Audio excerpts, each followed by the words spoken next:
Well, I'm fresh back from South Carolina, where I was blessed to spend some time with Jess from Roots and Refuge and Maya, of course, and the whole fam, and then Justin and Rebecca and that fam.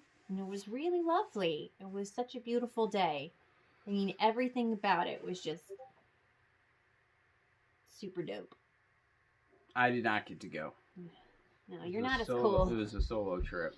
That was the first time I had flown by myself in a really, really long time. I don't fly well. And I handled it. It was worth it. It was worth the trip. And it was just a lovely experience. I'm glad to be home. And now that I'm home, we can talk about pumpkins. There's a good section. So yeah, we got all our different squashes and pumpkins and stuff in here drying. They showed up in the background of previous video, but they are quite the variety. We did a new patch. It's a pretty good variety.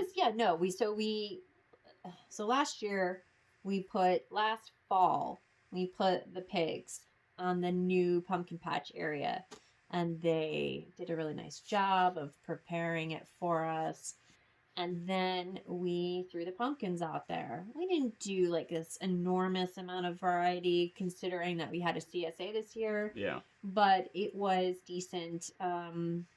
Overall, I would say I was a little disappointed in the production. It was okay. It wasn't anything that I was just impressed with. I was thinking it was going to do a little bit more on its own. We didn't add anything else, just pretty much normal watering. I added a little bit of compost, but not much. Right. Yeah, I mean, it wasn't not for a heavy feeder like pumpkins. Yeah. And it just did okay. Rampicante, as per the usual, is always our clear winner. You really don't have to plant very many of those to be... They just grow really well here. Yeah, well, I think they grow really well everywhere. Yeah, I think so. Special to our... Yeah, it's probably just here. Yeah. It's probably just me. It's probably just my plants. And if you don't know what Rampicante are, they start off as... Well, here's one. This is a green one. Still green. So this is... Look how long this is. Wow, and this keeps going. Just keeps going.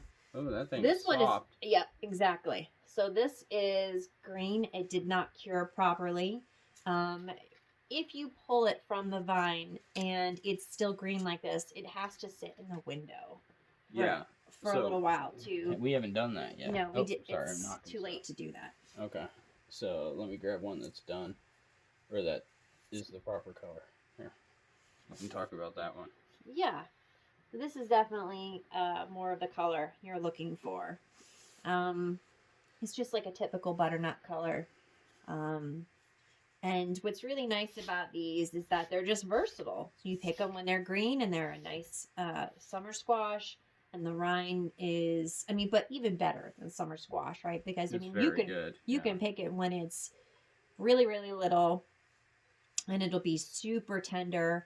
Or you can wait till the green one I just showed you. And that one has been sitting out for a couple of months now. Yeah.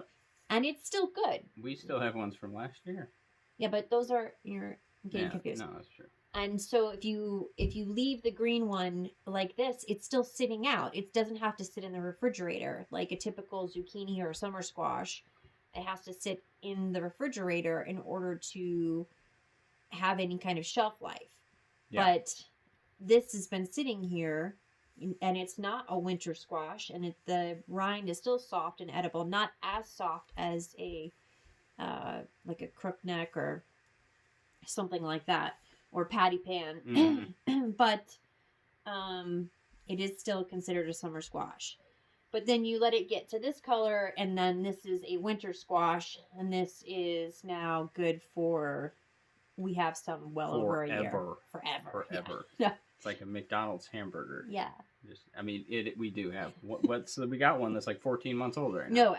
at least, Yeah, right? So, so we're it's- now in November, Yep, and and we harvested. harvested those in the summer yep. last year. Yeah. Yep. And they're still good. We don't. We mostly use them for stock, Mm-hmm. but they're certainly good enough to use in, just like a roasted squash dish or something along those lines. A really lovely scent when you cut into them. Oh yes. Smells like a melon. The flavor is good. It's not. I think that sometimes the scent can be a little misleading, and so you're expecting one flavor and you wind up with a different one. But it is overall just really good, sweet, savory, however you want to do them. I like how it holds its shape, so it doesn't get all mushy and like a lot like you do crook neck and you throw it in, and then it's like if you overcook it, it just like mushes. Yes. And this you can actually like saute it up or put it in the oven, and it holds firm. Holds texture. Yeah. So they're good to cook with. Yep. And then we're fans. We're fans of it. We're fans. The rampicante. I'm fans of things that produce with minimal work. I'm fans and that of those. is definitely rampicante. It tastes good. Yeah. Well, awesome. I can't even remember. We grew so many other kinds. What's the little blue one, or the big one? What's this? That is, I think, a flat white boar. Is the name of this guy? Got the one. Help me out. There you go. Yeah, flat white boar. This is a smaller one. They can get much bigger than this. Yeah, some of these definitely did not reach potential, like the Hubbards. A lot of them didn't reach potential. Yeah, I mean, they're still really pretty, but way too many of them were like this size. Yeah, so when I say we lost quite a few to chickens. Yeah, our chickens that were like, oh, we're going to let you free range and eat all these crickets that are grasshoppers, yeah. That are jumping all over the property. And one of them decided that the squashes look good, so... One of them? I'm sure it was more than one. Well, I'm sure the other ones started. And so we had lots of them that wound up with some type of, like this one. As you can see. Oh, yeah, it's got little peck marks. Luckily, those weren't too bad into the flesh. Yeah, this one was still, we were able to save it, but a lot of them we lost. I mean, over 5. I would say 7 or 8. Yeah. And that's a lot, considering. So, so when I talk about not being impressed with the results, what I'm talking about is just overall production, the size and the total number of winter squash and pumpkins that we received. So, and we don't know if the gophers were causing root issues out there. That's true. We don't. We have a serious gopher problem. And so we're probably going to move the squash next year, right? Well, we haven't really talked about that yet. Haven't. So we're doing some rejiggering because we moved the chicken run. We moved we butchered the layers we had for over 2 years. Some of them, yes. Yeah, some of them. So a majority of the layers that were all one breed. Yeah, and so we're gonna at least move raised beds up here near the house. Because if you're in the house up here, it's probably 20 some odd feet higher than the field, just 250 feet down. And you could have a 7-degree temperature difference between up here at where the open basement is, and out in the field. You could be at 31 out there, and you could be 38, 39 up here. So we instead of going further into the field where the weather's not great, we're trying to come up here under the shelter of the canopy a little bit because the sun will hit that area in the summer. So raised beds and whatever. Well, we just put the garlic in up there. So, for example, we moved the garlic up away because we lost half the garlic to the gophers. Yes, we did. So, yeah, we need to be able to have better management of those crops, and it's not happening in the field. Well, the cats did a good job. We definitely decreased the population significantly, but out in the field, the further you go out, the more gopher mounds and holes that you can find. In fact, we're still having an issue with the eggs, right? Do we think that maybe the gophers have something to do with that? I mean, holes in the ground. They might. Yeah. Yeah. So it is a battle that we're dealing with now. Yeah, we call them El Banditos. That's our. They definitely are that. Yeah, they Yep. have taken up residency, but we're gonna handle it slowly but surely. Yes. So, where are the pumpkins gonna go? Right. Not exactly sure. Are we gonna make space up here closer to the house, or are we just gonna try again? If we do decide to try again in the pumpkin patch Yeah. where we had everything this year, we Hmm. just need to really load it up with compost and nutrients. Oh yeah, it almost just needs to be like dumping compost out in massive piles, Yeah. and then just raking it all over the place and throwing Yeah. it. But I hate it being out there because it's just harder to manage. You think it's too far away? Theoretically, I think it might be. I mean, I'm almost tempted to do it over here Oh. because it gets excellent sun, Uh-huh. and I'm just thinking maybe it's an option. Yeah. We do still have gopher issues out here. No, we do. You're right. I mean, we absolutely do. So it's really sandy, and especially once it gets dry, gophers just tear through it. Yeah. It's very weird. But it is something to consider. Yeah, we have expanded the garden up closer to the house. It was where the previous owners had their garden, and we had occupied it as a chicken run. So we've just now reclaimed it as garden space, and we are going to be building that out. Mm-hmm. But it would be nice to, as maybe a next step, to consider moving our garden to the space where it's really sunny to, the left of or the right of the house. Yes, ma'am. So something to just talk about maybe a little down the road. I think that would be wise. Yes. I guess I was just a little disappointed that the Boston Marrows didn't show those up are our favorite. a little bit more. The Blue Hubbards, which is essentially like the same as the Boston Marrow, just a blue color. It's huge. I'm not sure if the flavor is much different. We showed those last year. We had a couple massive ones that we had on video. Really big, and that was we did nothing to get that to happen, and so yep. It was obviously gardening in North Idaho is really, really tricky. Every season is so different. So you think you have something down, you think you have it learned and under control, and then the next gardening season hits you with completely different scenarios, and you're just learning all over again. Yep. So we didn't really walk away this year with as many of the large marrow type squash as I would have liked. What about the Marina di Chioggia? Did we wind up with more than one of those?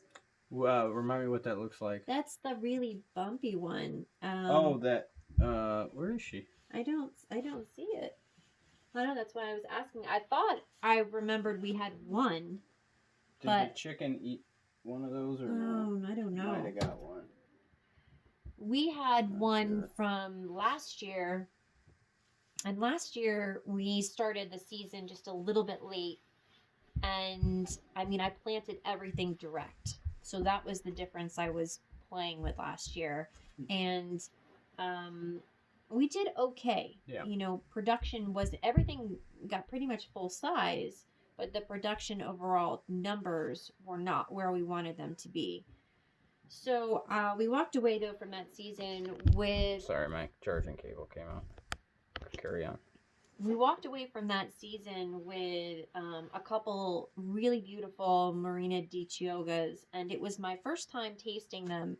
And the flavor of the meat is just incredibly delicious. It's very sweet on its own, so that you don't have to add a ton of sweetener to it. And for our family, when sugar is like such an inflammatory issue for us, being able to add a little less maple syrup was nice. Yeah, no, they were very good. Yeah, so I was excited to get some more this year, and then a little disappointed that we didn't walk away with more than we did. These guys are pretty good too. Don't those taste pretty good?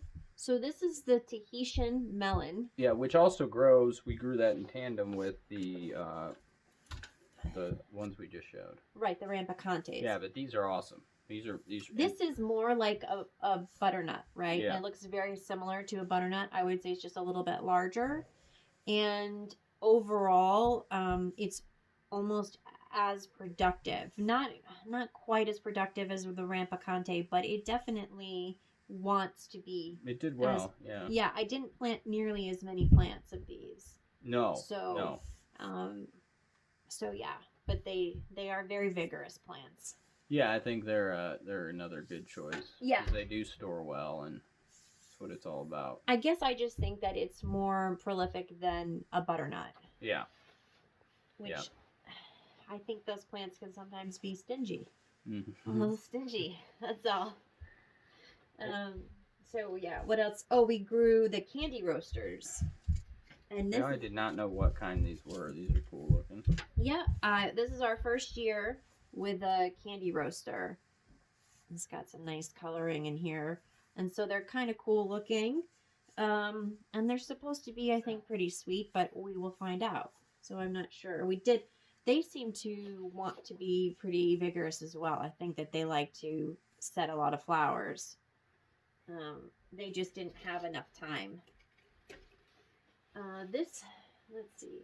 Is this our blue Hubbard? They'd only got this Yeah, big? look at that. Yeah, this is our blue Hubbard. Should be about 5 times this size. We have a couple, though, that got to a decent size. Yeah. Yeah. You know, I think another thing that hurt us, just because I'm thinking about it, is that in the field, Yeah. our nights are really cool up until like the 2nd or 3rd week of June. Yeah.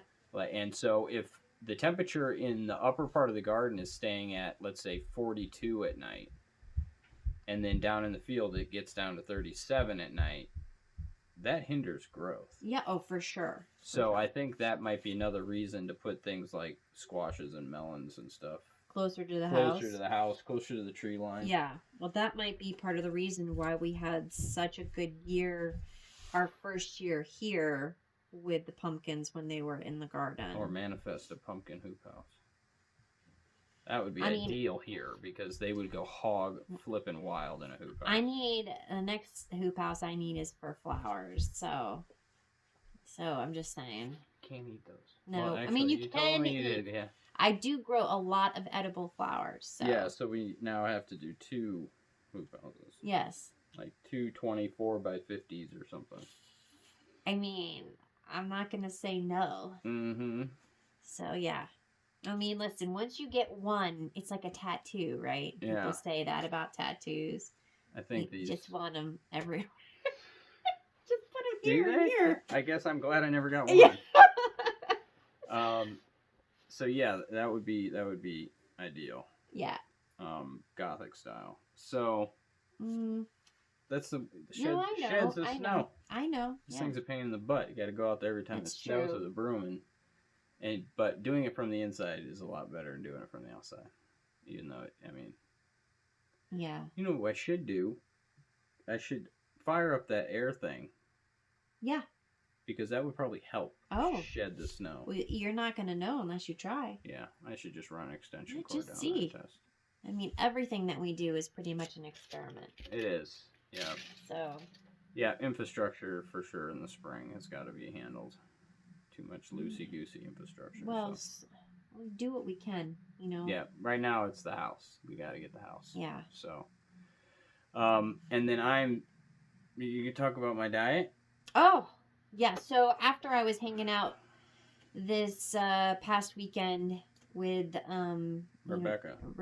I spent a lot of time talking with Rebecca about Justin's diet because our family has similar issues with Lyme. We also have Epstein-Barr virus that we are constantly dealing with, and Ben has been struggling for such a long time with a variety of different kinds of pain, and certainly a lot of that is related to inflammation, and so in any case, we just decided to try some new supplements and also try the carnivore diet. Yeah, the supplements aren't here yet, but I'm going to slowly increase my iodine, and then I'm just eating meat. Yep. So and actually, I'm not even that hungry. I think yesterday I had breakfast, so it was a burger patty, which is a third-pound burger patty, a couple pieces of bacon, and an egg. And then I went all day, and then at the end of the day, I ate like 1.5 New York strip steaks or something. We had some freezer burn strip steaks, but it was probably like 20 to 22 ounces of steak. And then I ate a bratwurst. So yeah, I ate everything basically at night. Yeah, that's. I mean, But I'm not really. I have a headache, like a detoxing but headache from the I think sugar. that's pretty common. Yeah, Yeah, I would give that a week before you expect it to. subside. Yeah, it's kind of like the Okay. flu-like symptoms that you get when you're in the middle of a detox. We did the GAPS diet for Colton, our son, when he was 3. He was pretty much nonverbal before we started. He had very, very limited amount of words, less than 20, which was the minimum that was suggested at that time. Mm-hmm.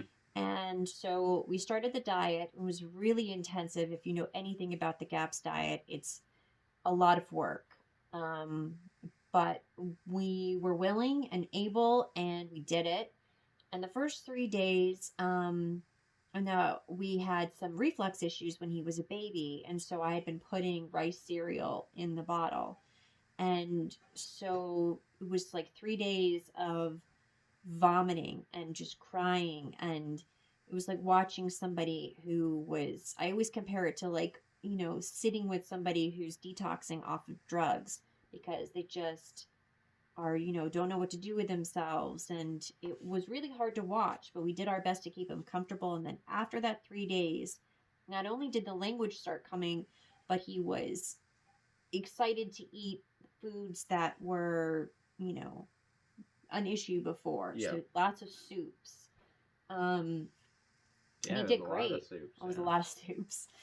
And it was just really wonderful for us. So just having that kind of knowledge about the foods that do well for our family, Mm-hmm. I have a feeling that the gaps, or not the gaps, but even maybe eventually gaps. Well, yeah, the gaps is just if you're going to do it for the whole family, it's just a lot of work. Yeah. So like me doing carnivore by myself right now is not really that big a deal. Mm-hmm. It doesn't mess up the rest of the meals, but because I'm not picky about how it tastes, I'm just throwing meat on the grill or in the oven and it's done. But we will start introducing things like that we grow, like some of the root crops and like the squash will probably be Right. some of the first things I try to go back into. Onions, carrots, squashes. What else was I complaining about not being able to eat yesterday? Garlic? Mm. You said Was, onion is what you yeah, were. onion, and then but we make that green sauce that I Oh, love. yeah. Oh, but that's got flipping honey in That it. does have honey in it. You're gonna Yeah. have to make it to me without honey. That's going to be very spicy. Yeah, Yeah. that's why I put it on in the first Yeah, place. well, I we're don't not need the even honey. anywhere near you No, I know. being able to have that. I'm So getting excited already. back it up. All right. All right. So we would probably go from carnivore to gaps, and then that could be your transition. But Yeah, I have to when we review did the gaps gaps, we didn't do. Well, I guess we did for in the beginning. We did do dairy, but then Yeah. we got rid of dairy, and that makes gaps a lot harder because you're already limiting all of those foods, and now you're taking away something that makes up a pretty big portion of Absolutely. making the diet palatable. So we did it though, and then we started cheating. We slowly started introducing potatoes and rice. Yep. And I think that we've kind of stayed in that vein for a long time now. But then we started making concessions with because the GAPS diet makes you make everything homemade. So homemade ketchup, homemade mayonnaise. I mean, there's no packaged teas. Yeah, it's really Everything. Yeah, everything is from scratch. But there's a reason for that because when you have gut dysbiosis, so many of those things can cause inflammation, and you don't know exactly what's what, and you really just need to get to a point of doing everything as clean as possible. So we'll go back and probably do that for the family. I mean, We'd have to like get the kitchen like really organized, The and kitchen isn't even in, so yeah, that's it's not even halfway done. and what makes gaps doable is taking one day and then preparing like all kinds of meals and then freezing them and Yep. then you can just warm stuff up because otherwise it's just It's dishes kitchen and pots. All the pots are out all the time. I mean, it would be too much. It'd be too much. But Yeah. I could have the broth. Can I have Yeah. the broth? Oh. No. Why not? Well, because you put a bunch of stuff in it. But there's no stuff in it really. Okay. I mean, I don't. So I could We'll have have the broth. to. We'll have to Google that. Yeah. I have That's- to Google that. Yeah, Okay. that's a Google. All right. Well, that'd be cool if I could have the broth because that'd be Yeah. a quick breakfast. Just heat that up. So yes, we were trying that. It's only been like 3 or 4 days, so it's not like there's not much to report on it as of thus far. Yeah. Okay. Okay. Anything else? No, I mean, I think we've been rambling long enough. Yes, we have. That is affirmative. All right. You're supposed to give the outro. We're gonna. Thanks for hanging out with us on our channel. That was perfect. I liked mine better. Oh, really? I mean, if you did make it to the end of this video of us rambling, we really appreciate it. It's nice to have somebody to talk to. So thanks for hanging out, and we will see you next time. All right. Bye.